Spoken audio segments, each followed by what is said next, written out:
大家好，繼續同大家復盤過去一個星期嘅市場走勢。首先係 A 股嘅走勢咧就比較跌宕起伏啦。星期一嗰陣，個個都認為佢會大跌，結果佢就低開高走，幾乎收復晒啲失地。但係打後幾日就震盪，到星期五嗰陣咧就真係大跌啦。呢個走勢真係出乎大家嘅意料。點解會咁走呢？我認為歸根到底，其實就係國家隊嘅資金已經跟唔上啦。喺大跌嘅時候，國家隊嘅資金基本上都會托底嘅，所以星期一嗰日佢托住緊啦。但係佢唔係無限咁資金去托底噶嘛，佢喺舊年通過拉銀行股嚟托住個市，跟住到今年，尤其是下半年嘅時候，銀行股基本上就逐步走低啦。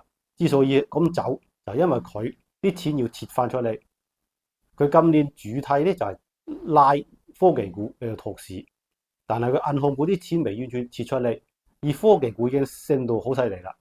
本身中國嘅科技股市盈率本來就咁低，佢拉完之後而家就更加高，相對於美國嘅科技股要高不少嘅。所以要繼續通過拉科技股嚟到穩定呢個市係唔切實際嘅。喺咁嘅情況下，除非有源源不斷咁補充國家隊嘅資金，否則咧佢係托唔住嘅。所以對於 A 股，我而家嘅態度係審慎。之前我嘅態度都仲係審慎樂觀嘅，而家可能更加差少少。之前我減倉咗一部分日本個 ETF， 我估計下星期如果有適當嘅位置，我可能會補翻一部分。然後講翻美國，美國就真係上去調整都唔係咁容易啊，就係調整咗一日，第二日已經收復咗超過一半嘅失地。美股有一個規律就係，基本上所有嘅利空對於佢都只能夠作用一處，包括利息問題又係，關稅問題又係，佢就好似龍珠裏面嘅超級撒亞人咁，所有招式第一次對佢係有用嘅，第二次已經係失效噶啦。所以呢個就係美國走十幾年牛市帶嚟嘅正面效應啦。然後再講個日本面股市，呢個係今日嘅重點。日本嘅市盈率我查過，而家大概係21.2倍左右，21.2倍相對於 A 股嚟講比較低，相對於美股啊更加低。咁從一個側面證明，佢日本方面嘅炒作嘅風氣仲未上嚟。我之前都講過，可能喺上星期會適當咁買啲薩尼亞嘅，結果就眼高手低，執行力唔夠，冇買到。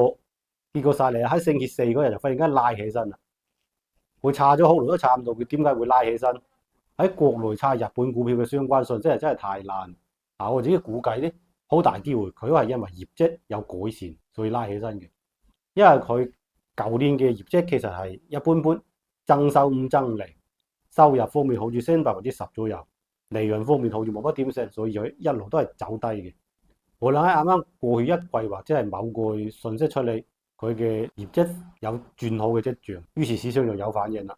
薩尼亞作為一間低價嘅細餐廳，佢喺而家國內消費降級嘅環境下邊係有比較大嘅競爭力嘅，尤其是國內其實而家有一批人係比較穩定咁中意食西餐嘅，呢個就係佢嘅基本盤。佢今年亦都加過一次價，所以未來佢喺國內呢部分嘅收入利潤方面，最起碼可以保持或者穩定咁低速增長嘅。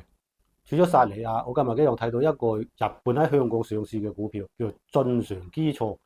呢個股票我大概係6-7年前買過，當時買嘅價錢大概係9到11蚊啦。我就持有咗佢應該有超過1年嘅，最終係蝕住走。我當時買佢嘅原因就係因為佢係有技術，佢嘅產品係比國內同類型嘅產品質量要好嘅，價錢當然要貴，但係基本上國內嘅都係做咁過決。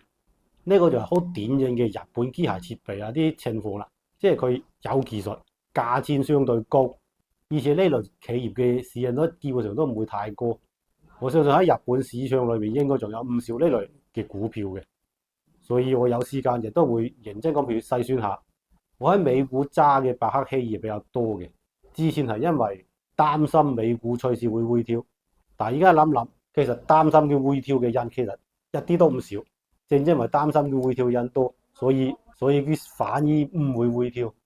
佢回調嘅話咧，白克希爾就冇乜優勢啦。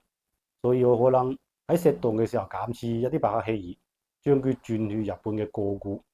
雖然我喺 A 股買嘅日本嘅 ETF 都唔少，但係我覺得個股方面都可以值得參與下嘅。今期就先講到咁多，多謝。